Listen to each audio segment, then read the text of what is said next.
Halo Sobat Skenda, Om Swastiastu, Assalamualaikum warahmatullahi wabarakatuh, Shalom, Namo Buddhayo, salam sejahtera buat kita semua, Rahayu. Sobat Skenda, berjumpa lagi bersama Vina di sini di Skenda Podcast.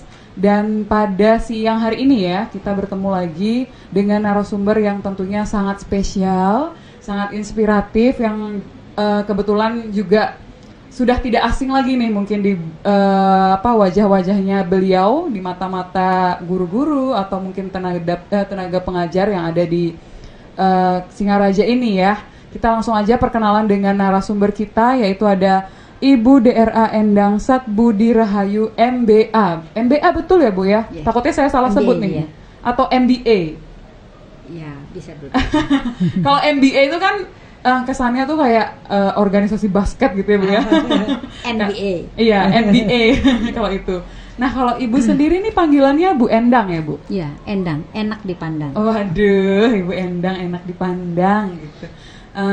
Karena kita sudah berkenalan nih dengan Bu Endang, mungkin saya ingin sedikit tanya-tanya. Ibu dari mana? Asalnya mungkin tinggal di mana, mungkin pengalaman pekerjaannya sebelumnya bagaimana gitu. Mungkin bisa diceritakan ke teman-teman di Skenda Podcast gitu. Baik, halo, saya Ibu Endang, saya dari Jakarta, saya seorang praktisi pendidikan yang sebelumnya saya aktif sebagai pegawai negeri sipil di Direktorat Sekolah Menengah Kejuruan Kementerian Pendidikan dan Kebudayaan.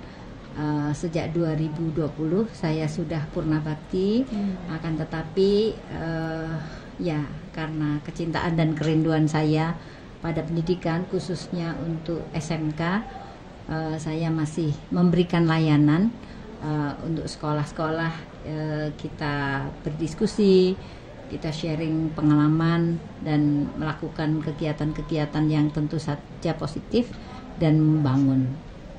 Wah, luar biasa ya. Jadi Ibu sudah purna bakti ya Bu ya? Sudah. Tapi tidak terlihat gitu Bu ya? Ya. Masih awet muda gitu. Ya, karena saya tidak bermutu, tidak bermuka tua. Oh, aduh, hampir saya salah mengira ini maksudnya apa gitu. Berarti Ibu sendiri berangkat dari Jakarta ya Bu ke Bali atau dari mana sebelumnya? Saya dari Jakarta. Memang belakangan ini ada beberapa lokasi yang membutuhkan layanan saya untuk aktivitas yang terkait dengan pengembangan pembelajaran berbasis proyek, terkait dengan kewirausahaan dan lainnya yang diimplementasikan di lingkungan SMK. Jadi saya masih memberi kesempatan sekolah-sekolah itu untuk bisa saling berbagi dengan saya. Iya, berarti SMK, berarti bukan cuma berkelilingnya nggak di SMK 2 aja gitu ya Bu ya? Ada di beberapa sekolah-sekolah di Bali gitu. Kebetulan. Provinsi lain juga. Oh provinsi iya. lain ada Kalimantan Timur, Jawa Timur, lalu Sulawesi Utara, Jawa Tengah, Jawa Barat. Luar ya, biasa. beberapa Lampung, ada beberapa provinsi lain. Kalau untuk ke Bali sendiri udah berapa kali Bu? Udah sering ya Bu ya? Ya, beberapa kali ke Bali memang karena sebenarnya Bali adalah rumah kedua saya. Rumah kedua, berarti sebegitu seringnya gitu ya Bu ya? Ya, lumayan cukup sering. Ya, saya ada tempat tinggal juga. Waduh, luar biasa. Tapi tidak perlu dibahas. Iya. Nah, kebetulan nih kan karena Bali sudah mulai sehat gitu ya Bu ya, pulih dari COVID gitu, jadi mulai perjalanan bukan mentoring, mungkin apa ya, workshop sudah mulai banyak gitu ya Bu ya. Nggak hanya di Bali, di luar Bali juga seperti itu. Jadi teman-teman, kita akan membahas bersama Ibu Endang beberapa hal mungkin yang akan bermanfaat bagi kita. Jadi teman-teman jangan lupa untuk simak sampai habis. Kemudian kalau kalian suka, kalian bisa like, komen, dan subscribe ke channel SMK Negeri 2 Singaraja.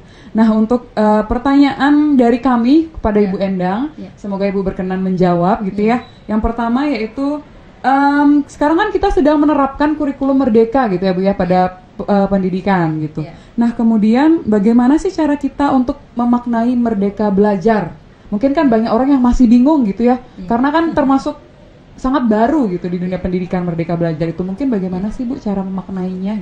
Ya, kalau saya diajak berbicara tentang merdeka belajar, ya merdeka itu sebenarnya suatu kebebasan gitu. Tapi bukan berarti bebas tanpa batas. Artinya merdeka belajar ya bukan berarti belajar suka-suka gitu ya, atau belajar semau kita sendiri. Tetapi merdeka belajar itu kan belajar yang di dalamnya itu tersedia banyak pilihan untuk belajar. Pilihan dalam hal apa? Merdeka memilih konten, merdeka memilih sumber, gaya, model, bahkan kalau menurut saya produk belajar pun juga bisa kita merdeka gitu. Artinya kita bisa pilih begitu ya. Itu terkait dengan kebutuhan, minat, lalu juga karakteristik peserta didik, karakteristik lingkungan, atau kalau kita bisa menyebut dengan kearifan lokal begitu ya. Dan semua itu kan ditujukan untuk mencapai tujuan bersama. Ya salah satu contoh begitu kalau kita ingin melihat seberapa sih kemerdekaan yang diberikan. Saya beri contoh saja, misalnya di sebuah SMK jurusan kuliner atau boga yang lebih dikenal dengan boga, kita hari ini memasak protein dari unggas, atau gampangnya kita mau masak ayam gitu ya. Guru bisa menyampaikan kepada peserta didik, minggu depan kita akan praktik mengolah ayam dengan bumbu rempah, begitu. Lalu bisa dilempar ke peserta didik, ayo mau masak apa? Mungkin sebagai orang Bali langsung ayam betutu, gitu kan ya. Lalu sebagai ungkapan kemerdekaan diberi kesempatan untuk selain ayam betutu apalagi yang mau dimasak dengan ayam dengan bumbu rempah. Oh, ayam woku untuk orang yang tahu dari Sulawesi Utara gitu ya. Oh, ayam Laos gitu. Ayam Laos itu Sulawesi Selatan. Lalu ayam kare mungkin dari Jawa Timur. Lalu ayam gulai gitu ya. Ayam kalio, ayam taliwang. Nah, tapi untuk membuktikan apakah itu semua benar masakan ayam dengan bumbu rempah, dicek dulu. Masing-masing siswa yang sudah memberikan usulan, ayo kita cek dulu. Kalau ayam woku itu rempahnya apa saja. Kalau ayam opor ayam misalnya rempahnya apa saja. Lalu ayam betutu rempahnya apa saja. Ayam taliwang rempahnya apa saja. Nah, semua itu dicek dan kita sepakati. Oke, minggu depan kita mau pilih 10 saja misalnya, ya, karena memang kan harus dibatasi juga. Milih 10 saja karena kita akan terdiri dari 10 kelompok. Kita list, kita pilih bersama. Nah, merdeka nggak? Merdeka karena apa? Semua diberi kesempatan untuk memilih, menentukan. Lalu, apakah merdeka tanpa batas? Tetap dibatasi. Tetap ada batasnya, karena batasnya apa? Pertama, proteinnya berasal dari ayam, bumbunya rempah. Ya, jadi kalau kita pahami seperti itu, maka merdeka belajar itu sebenarnya merdeka yang tetap ada batasnya, yaitu terbatas dalam kebebasan dan bebas dalam keterbatasan. Artinya betul. Apa? Bahwa kebebasan itu tetap ada batasnya, tetapi keterbatasan itu dibuka. Batas-batas itu dibuka dengan memberi kemerdekaan, sehingga bebasnya bukan bebas tanpa batas, tetap ada kebebasan. Akan tetapi agar tujuan itu dicapai harus ada batas-batas yang ditetapkan. Jadi merdeka belajar itu belajar dengan tetap ada kurikulumnya, tetap ada batas-batasnya, tetapi caranya, kontennya, produknya, prosesnya, sumbernya bisa diberi kemerdekaan. Contoh sumber, kalau dulu kan belajar itu pokoknya sumbernya buku paket satu, nggak boleh keluar dari situ. Sekarang peserta didik bisa browsing, bisa googling, bisa cari jurnal, bisa cari sumber-sumber lain, artikel, bahkan kalau dia mempunyai keluarga, kenalan, yang dianggap bisa menjadi sumber belajar, boleh mereka menghubungi person tersebut untuk menjadi sumber belajar, untuk memberikan informasi tentang apa yang ingin dipelajari. Iya, betul. Sehingga kesempatan itu terbuka luas. Ya. Karena saya sendiri sebagai guru tuh sedikit pernah kebingungan gitu ya Bu ya. Harus memang mengikuti beberapa pelatihan, workshop tentang Merdeka Belajar, baru akhirnya itu sedikit memahami gitu, walaupun belum memahami sepenuhnya begitu. Nah tadi karena sudah dianalogikan dengan makanan nih, saya connect nih jadinya kayak wah, oh iya begitu ya ternyata gitu. Jadi memang kalau kita belajar itu ya memang harus menggunakan cara sendiri gitu ya Bu ya. Kalau saya misalkan biar bisa mengerti tentang Merdeka Belajar ya harus mengertinya ya dengan cara yang saya mudah mengerti ya.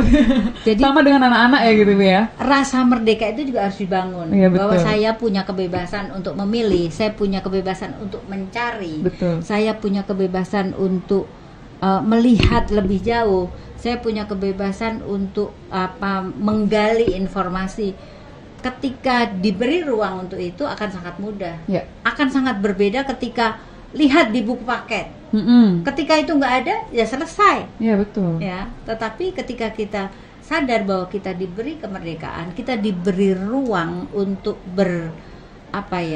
untuk berselancar, untuk kita melakukan eksplorasi, itu akan menarik sekali. Ya, dan betul. Belajar menjadi suatu aktivitas yang menyenangkan karena tidak membuat kita terbelenggu, tetapi semakin liar di dalam pencarian. Iya betul. Dan sekarang kebanyakan buku paket juga terintegrasi dengan YouTube seperti itu Bu ya, karena disediakan barcode seperti itu. Ada link-link yang bisa digunakan. Dan itu harusnya kita mensyukuri dengan perkembangan teknologi ya, bukan malah kita mengeluhkannya. Betul. Karena kalau kita mengeluhkannya tidak akan selesai. Ketika kita mensyukuri, kita akan memanfaatkan dan kita melihat itu sebagai karunia untuk kita bisa mendapat yang lebih baik. Iya, luar biasa.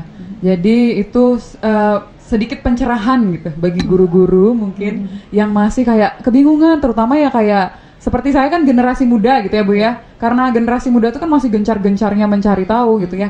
Ini sedikit pencerahan mungkin buat senior-senior, bapak-bapak ibu yang sudah mungkin jauh senior di atas saya itu ya, ini tuh sangat menjadi hal yang bisa mudah dipahami lah ya begitu Bu ya. Karena kebanyakan bapak-bapak ibu-ibu yang sudah senior itu kan kadang juga perkembangan teknologi itu sedikit sulit untuk diikuti begitu ya Bu ya. Tapi tetap harus kita selagi masih aktif gitu harus tetap mengikuti perkembangan teknologi begitu Bu ya. Ibu aja yang udah purna bakti nih wah tetap gaul gitu, tetap update ya Bu ya. Nah selanjutnya kita kan harus belajar terus, jangan terus betul. Kita berhenti belajar dan itu yang harus kita hindari. Karena belajar itu cegah pikun. Oh iya betul. Saya aja muda-muda udah pikun Bu. Berarti saya harus terus belajar.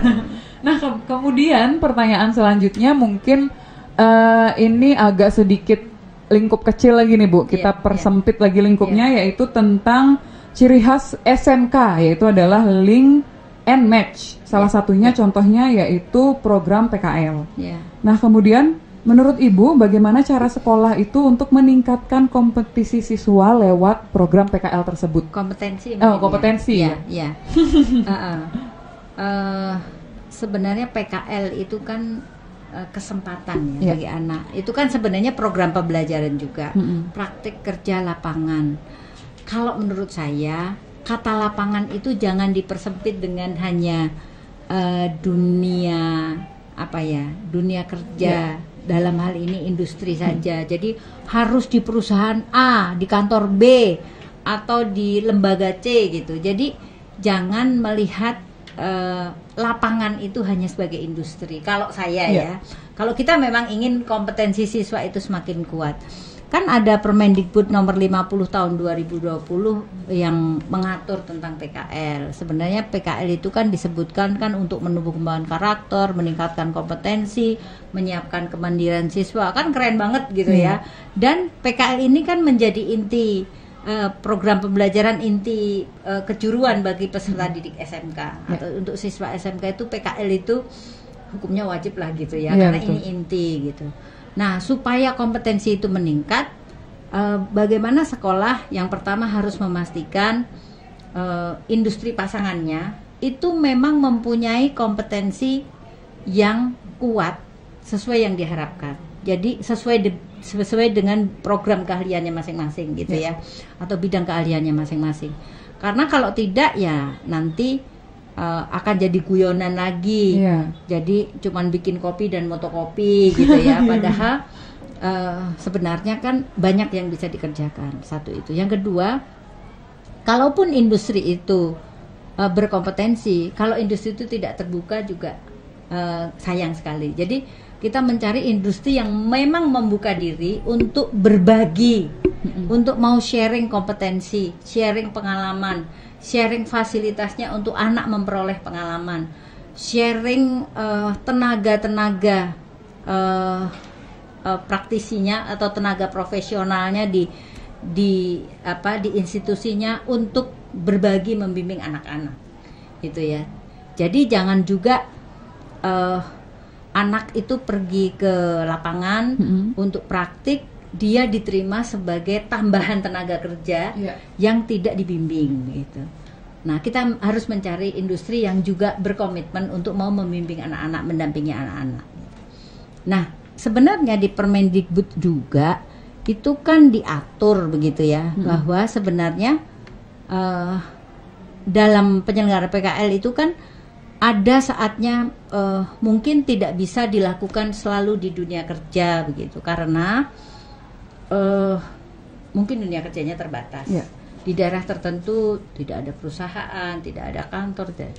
Sebenarnya di Permendikbud itu juga diatur ada peluang untuk menggunakan aktivitas yang bisa disetarakan dengan PKL, yaitu berwirausaha.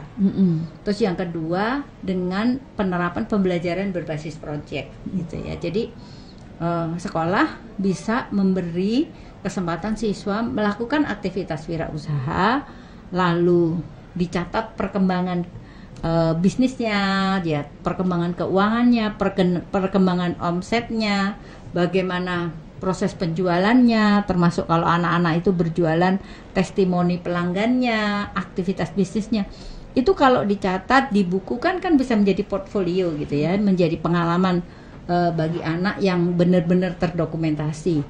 Itu sebenarnya juga bisa menjadi kegiatan PKL. Dan ini ada loh di Permendikbud, jadi bukan menurut saya saja gitu ya.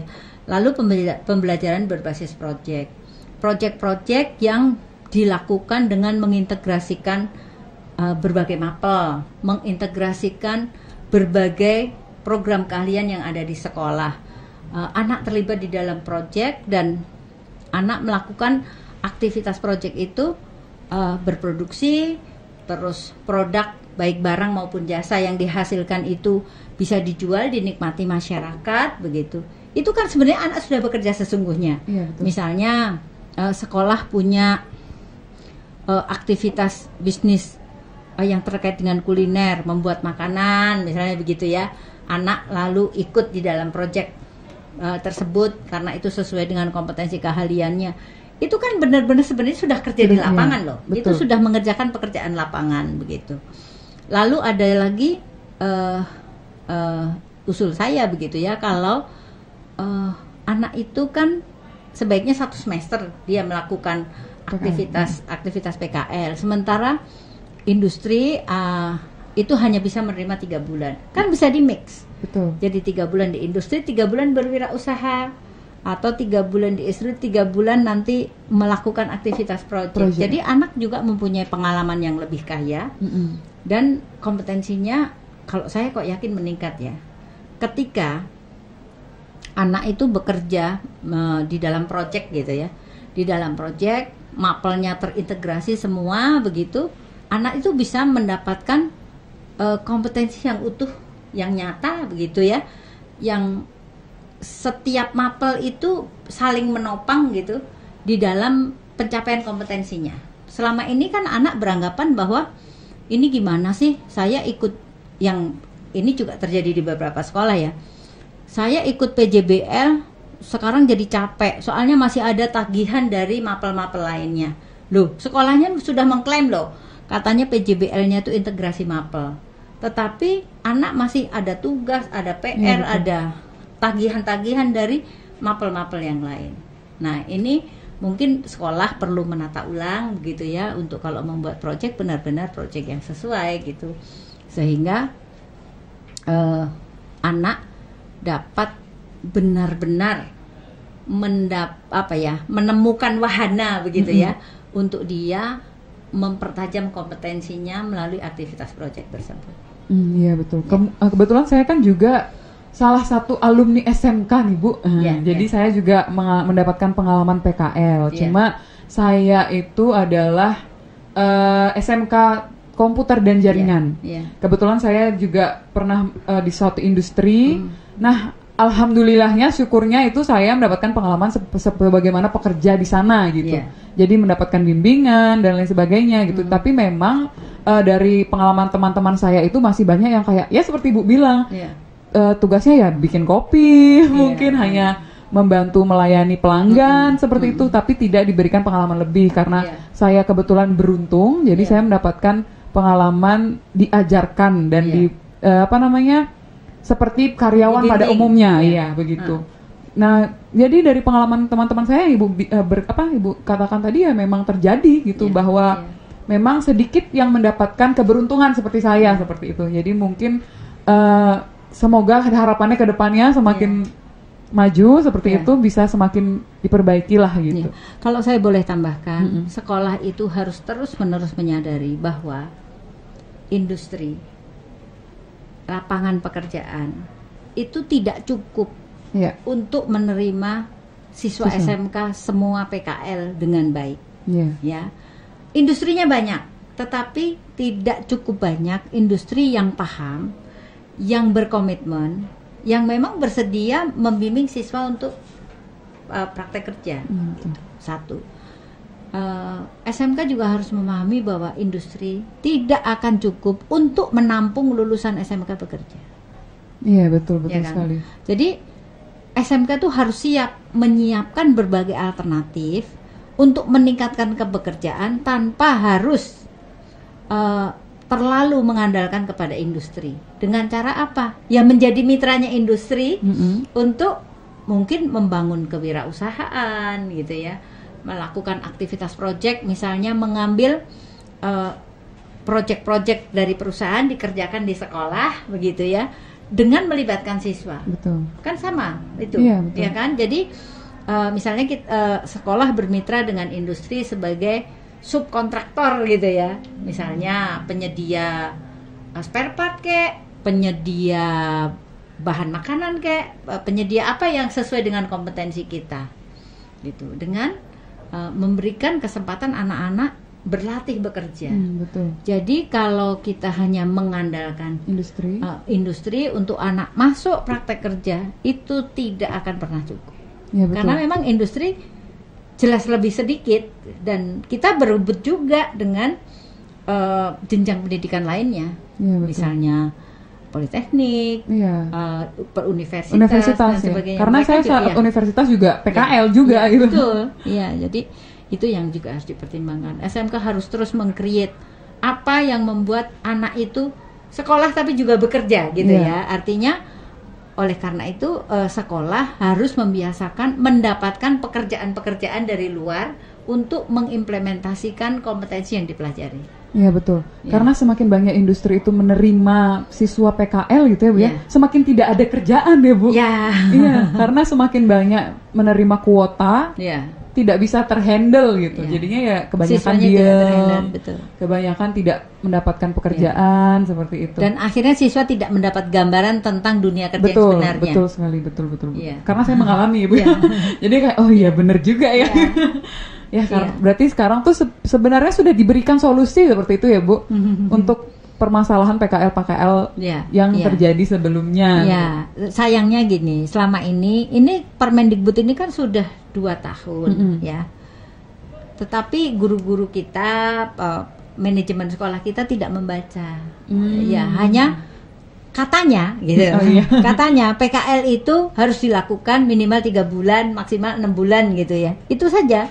Dan pemahamannya PKL itu harus di industri, padahal di pasal 9 disebutkan begitu ya, bahwa SMK itu bisa menyelenggarakan bentuk pembelajaran lain sebagai pengganti PKL. Iya betul. Contohnya kan jelas kan? Ya kan? Nah, tadi Bu ya, wirausaha. Iya, dengan proyek, dengan kewirausahaan, dan itu kayaknya kok menarik sekali. Gitu. Iya betul.